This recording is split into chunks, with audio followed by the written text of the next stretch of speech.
ওম নমঃ শিবায়। জয় শনি মহারাজের জয়, জয় রাধে রাধে। আমরা আজকে একটা গুরুত্বপূর্ণ বিষয় নিয়ে আপনাদের সঙ্গে আলোচনা করব। ধনুরাশির জাতক জাতিকাদের জন্য ফেব্রুয়ারি মাসে কি কি ঘটনা আপনার জীবনে ঘটতে চলেছে, কি কি সম্ভাবনা আপনার জন্য তৈরি হতে চলেছে, কি কি আপনার জীবনে ঘটবে, বা কয়েকটা ব্যাপারে একটু সাবধানতা অবলম্বন করতে হবে, বা কি কি সমস্যা থেকে আপনি বেরিয়ে আসতে চলেছেন, সেগুলো সম্পর্কে আমরা কিন্তু এই ভিডিওতে বিস্তারিত আলোচনা করব। আপনার সমস্যার অবশ্যই তার সমাধান থাকবে।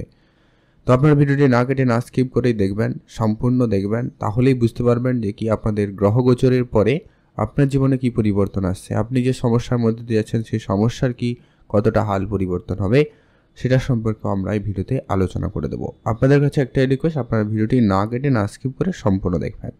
আর ভিডিও ভালো লাগলে অবশ্যই একটা লাইক করে কমেন্ট করে দেবেন আপনার মতো, অথবা জয় শনিদেবের জয় লিখেও জানাতে পারেন। তো চলুন আলোচনায় পর্বে যাওয়া যাক। ধনু রাশি, রাশিচক্রের নবম রাশি ধনু রাশি। আপনার রাশির অধিপতি হচ্ছেন স্বয়ং বৃহস্পতিদেব। বৃহস্পতিদেবের উপস্থিতি ষষ্ঠ ঘরে, যার কারণে আপনারা হয়তো অনেকেই লিভার, ফ্যাটজনিত সমস্যা, গ্যাস্ট্রিক, পেট রিলেটেড সমস্যার ভোগান্তিতে ভুগছেন, বা অল্প ওয়েদার চেঞ্জে আপনাদের ঠান্ডা লাগা, এই সমস্ত ব্যাপারগুলো লক্ষ্য করা যাচ্ছে বা যাবে এখনও। এটা কিন্তু এখনকার কথা না, এটা কিন্তু অলরেডি 1 বছর প্রায় থাকবে। কেন, মে মাসে বৃহস্পতিদেবের রাশি পরিবর্তন রয়েছে, তারপরেই আপনাদের এটা অনেকটাই ঠিক হয়ে যাবে। তার আগে পর্যন্ত তো আপনাকে এখানে একটু গুরুত্ব রাখতে হবে, আপনার খাওয়া দাওয়াতে গুরুত্ব রাখতে হবে। কোনো জায়গায় যখন আপনি যাতায়াত করবেন, ঘুরতে যাবেন, ঠান্ডা জায়গায় যাবেন, তো সেই সমস্ত ক্ষেত্রে আপনাকে একটু এখনও ধ্যান রাখতে হবে। তবে মঙ্গলের উপস্থিতি ভালো রয়েছে। বুধের পরিস্থিতি একটুখানি ডাউনফল হলেও হতে পারে, তবে সেখানে এত তার চিন্তার কোনো কারণ নেই। আচ্ছা, এর পরবর্তী এটা গুরুত্বপূর্ণ হতে চলেছে যে কি আপনাদের যদি বলা যায় যে যারা পড়াশোনা করছেন তাদের ক্ষেত্রে সময়কালটা কেমন। ফেব্রুয়ারি মাসে খুবই গুরুত্বপূর্ণ হতে চলেছে, পড়াশোনার দিক দিয়ে অত্যন্ত পজিটিভ। আপনার পঞ্চম ঘর থেকে পড়াশোনা লক্ষ্য করা হয়। পঞ্চম ঘরের অধিপতি মঙ্গলদেব সপ্তম ঘরে রয়েছে, খুব ভালো রয়েছে। বুধ এবং সূর্যদেব রাশি পরিবর্তন করে চলে আসবে। 11 তারিখ বুধ চলে আসবে, 13 তারিখ সূর্য চলে আসবে আপনার তৃতীয় ঘরে। আর সূর্যদেব তৃতীয় ঘরে অত্যন্ত পজিটিভ, বুধ তৃতীয় ঘরে অনেকটাই পজিটিভ, শনির সঙ্গে ভালো রেজাল্ট আপনাকে প্রদান করবে। অতএব আপনাদের 12-13 তারিখের পরে দেখবেন পড়াশোনার ক্ষেত্রে একটা পজিটিভ থাকবে। যদি কোনো পরীক্ষা টরীক্ষা রয়েছে তো আপনারা একবারে নিঃসন্দেহে ভালোভাবে দিতে পারবেন, সমস্যা নেই। একবারে পজিটিভলি পরীক্ষা ভালো হওয়ার সম্ভাবনা, বা পরীক্ষার ক্ষেত্রে পড়াশোনার ক্ষেত্রে ভালো সফলতা আপনাদেরকে দিতে পারে, সম্ভাবনা অত্যন্ত প্রবল রয়েছে। আর তার থেকে যেটা গুরুত্বপূর্ণ হতে চলেছে যে আপনাদের যারা প্রেম রিলেশনশিপে রয়েছেন, প্রেম সম্পর্কের মধ্যে রয়েছেন, তাদের ক্ষেত্রে আজকে এই সময়কালটা বা এই মাসটা বলা যেতে পারে একটুখানি বুঝে শুনে চলা প্রয়োজন রয়েছে। কথাবার্তায় গুরুত্ব রাখবেন, বিশেষ করে ধনুরাশি, মানে আপনি যদি ছেলে হন বা মেয়ে হন, আপনার দিকটা সবথেকে বেশি করে ঠিক রাখবেন। ছোটো ছোটো ব্যাপারে আপনি আপনার পার্টনারের সঙ্গে ঝগড়াঝাটি হয়ে যেতে পারে, ভুলে বুঝাবুঝির পরিস্থিতি হতে পারে, রাগারাগির ব্যাপারটা একটু বেশি হবে। তো এটা একটু আপনারা খেয়াল রাখবেন। আপনি যদি একটু কথাতে গুরুত্ব রাখতে পারেন আপনার কথাতে, তো বিষয়টা কন্ট্রোলে আসতে পারে। এর পরবর্তী এটা গুরুত্বপূর্ণ, যাদের সন্তান রয়েছে সেক্ষেত্রে আপনাদের সন্তানের দিক দিয়ে কোনো সুখবর পাবেন, সন্তানের কেরিয়ারে উন্নতি থাকবে, তাদের লাইফে যদি কিছু সমস্যা ছিল সেটা অনেকটা দূর হওয়ার সম্ভাবনা থাকবে, তাদের নিয়ে যদি কোনো চিন্তা ছিল সেটা অনেকটা দূর হবে, সম্ভাবনা অত্যন্ত প্রবল রয়েছে। তবে আপনার মধ্যে একটা রাগ, এনার্জি, মানে জেদ, এই ব্যাপারগুলো আপনার মধ্যে একটু বেশিই থাকছে। তো এগুলোকে একটু আপনারা সঠিকভাবে ব্যবহার করুন, ভালো কাজে এগোতে পারবেন। এর পরবর্তী যেটা গুরুত্বপূর্ণ হতে চলেছে যে কি আপনার সাংসারিক জীবন বা পারিবারিক পরিবেশ কেমন থাকবে। যদি আপনার আত্মীয় স্বজনের মধ্যে ঝগড়াঝাটি, অশান্তিকর পরিবেশ ছিল, তো সেটা মিটে যাবে, ঠিক আছে, সেটা সম্ভাবনা অত্যন্ত প্রবল রয়েছে।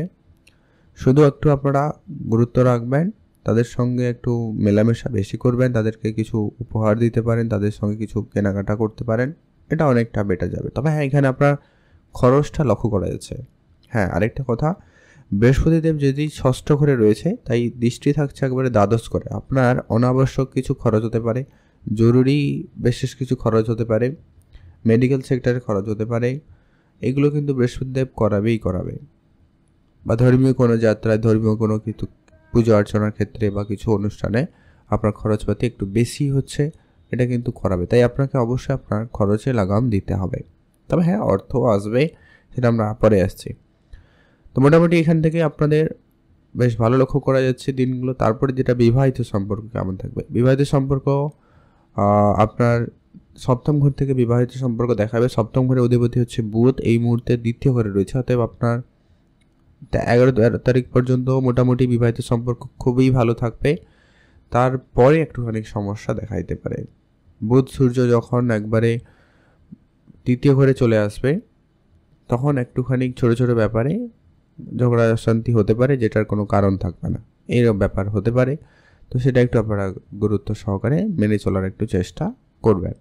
তবে হ্যাঁ, পার্টনারের একটু হেলথে গুরুত্ব রাখবেন। তাদের স্কিন রিলেটেড বা অ্যালার্জি রিলেটেড কিছু সমস্যা দেখা দিলেও দিতে পারে, তো এটা একটু আপনারা ধ্যান রাখবেন।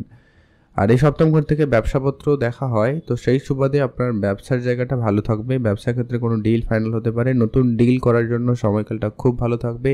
তবে হ্যাঁ, ব্যবসার ক্ষেত্রে কোনো ডিল যখন আপনারা ফাইনাল করবেন, আপনারা সমস্ত ব্যাপারটা আগে বুঝবেন, মানে কাগজপত্র আগে ভালো করে পড়ে নেবেন, বুঝে নেবেন, তারপরে ডিল সাইন করবেন। কারণ তাড়াহুড়োর একটা ব্যাপার আপনাদের মধ্যে চলে আসতে পারে, সম্ভাবনা রয়েছে। তো সেটাকে একটু আপনাকে ধ্যানে রাখতে হবে। আর তর্ক ঝগড়া ঝামেলার পরিবেশ এড়িয়ে চলবেন, এটা আপনার জন্য খুবই জরুরি। এর পরবর্তী যেটা গুরুত্বপূর্ণ, আপনার ভাগ্য কতটা কি আপনাকে সহায়তা দেবে। ভাগ্যর দিক দিয়ে যদি দেখা যায়, সেক্ষেত্রে আপনার পঞ্চম, মানে যেটা লেখা রয়েছে এখানে, মানে আপনার নবম ঘর হচ্ছে ভাগ্যের ঘর, আর ভাগ্যের অধিপতি হচ্ছেন স্বয়ং সূর্যদেব। সূর্যদেব তৃতীয় ঘরে অত্যন্ত পজিটিভ, আর তৃতীয় ঘরে এসেই আপনার ভাগ্যের ঘরে দৃষ্টি রাখছে, যার কারণেই আপনার সূর্যদেব এখানে অত্যন্ত পজিটিভ। ভাগ্য আপনার ফুল সাপোর্টেড, ভাগ্য রিলেটেড আপনি যে কোনো কাজে এগোতে পারেন, ভাগ্য খুব ভালো সাপোর্টেড থাকবে। যদি আপনি কিছু নতুন কেনাকাটা করতে চান তাও করতে পারেন, ইনভেস্টমেন্ট করতে চান তাও করতে পারেন, শেয়ার মার্কেটে যেতে চান তাহলে যেতে পারেন, যা কিছু শুভ কাজ রয়েছে আপনারা করতে পারেন। 12-13 তারিখের পরে আপনারা এটা করুন, ভালো ফল লক্ষ্য করবেন ফেব্রুয়ারি মাসে। এটা আপনারা গুরুত্ব দিতে পারেন, সেক্ষেত্রে আপনাদের বেশ ভালো যাচ্ছে। আর তেমন কোনো দুশ্চিন্তার কোনো কারণ নেই, যথেষ্ট পরিমাণ পজিটিভ। এর পরবর্তী এটা গুরুত্বপূর্ণ হতে চলেছে যে কি আপনার কেরিয়ার কেমন কি রেসপন্স করবে। কেরিয়ারের ক্ষেত্রে দেখুন, ষষ্ঠ ঘরে কেতু রয়েছে। এটা আজকের ঘটনা নয়, এটা প্রায় 18 মাস, প্রায় অলরেডি 14-13 মাস হয়ে গেল কেতু এখানে অবস্থান করছে, যার কারণে কাজের জায়গায় হয়তো আপনার কখনো কখনো মন লাগছে, আপনি হয়তো মনোযোগ দেওয়ার চেষ্টা করছেন, কিন্তু কোনো কারণে কাজ হওয়ার পরেও আপনার মধ্যে অসন্তুষ্টি ভাবটা কিন্তু অলরেডি রেখেছে। এটা আপনারা অলরেডি লক্ষ্য করছেন। তবে হ্যাঁ, খুব শীঘ্রই হবে, যখন মে মাসে কেতু রাশি পরিবর্তন করে নেবে, তখন আপনার কেরিয়ারে যত রকমের ডিসস্যাটিসফ্যাকশান, যে সমস্ত কাজে মন না লাগা, হুট করে মাইন্ড সুইং হওয়া, সেই জায়গাগুলো ঠিকঠাক হয়ে যাবে। তার আগে পর্যন্ত আপনাকে একটুখানি বিশেষ গুরুত্ব রাখতেই হবে। কিছু উপাচার আপনাদের সঙ্গে শেয়ার করব, আপনারা অবশ্যই সেগুলো মেনে চলার চেষ্টা করবেন। সহজ একবারে উপাচার, যেগুলো আপনারা সহজেই পূরণ করতে পারবেন। আর যেটা হচ্ছে, আপনার কেরিয়ারের দিক দিয়ে তো মোটামুটি লক্ষ্য করা যাচ্ছে, তেমন কোনো বিশেষ পরিবর্তনের কিছু নেই। কেরিয়ার যথেষ্ট পরিমাণে পরিবর্তনের সুযোগ দেবে, পরিবর্তনের সম্ভাবনা থাকবে, বা আপনি পরিবর্তন করবেন এমনটা সম্ভাবনা অত্যন্ত প্রবল লক্ষ্য করা যাবে 12-13 তারিখের পরে। যদি কোনো ইন্টারভিউ রয়েছে, যদি কোনো চাকরি বাকরির জন্য চেষ্টা করছেন, সেক্ষেত্রে 13-14 তারিখের পরে অত্যন্ত পজিটিভ। যখন বুধ সূর্য তৃতীয় ঘরে থাকবে, সেক্ষেত্রে আপনার চাকরি ক্ষেত্রে সুযোগ সম্ভাবনা ভালো থাকবে, চাকরির জায়গায় সুনাম বাড়তে পারে, নতুন চাকরি প্রাপ্তিতে সম্ভাবনা থাকবে।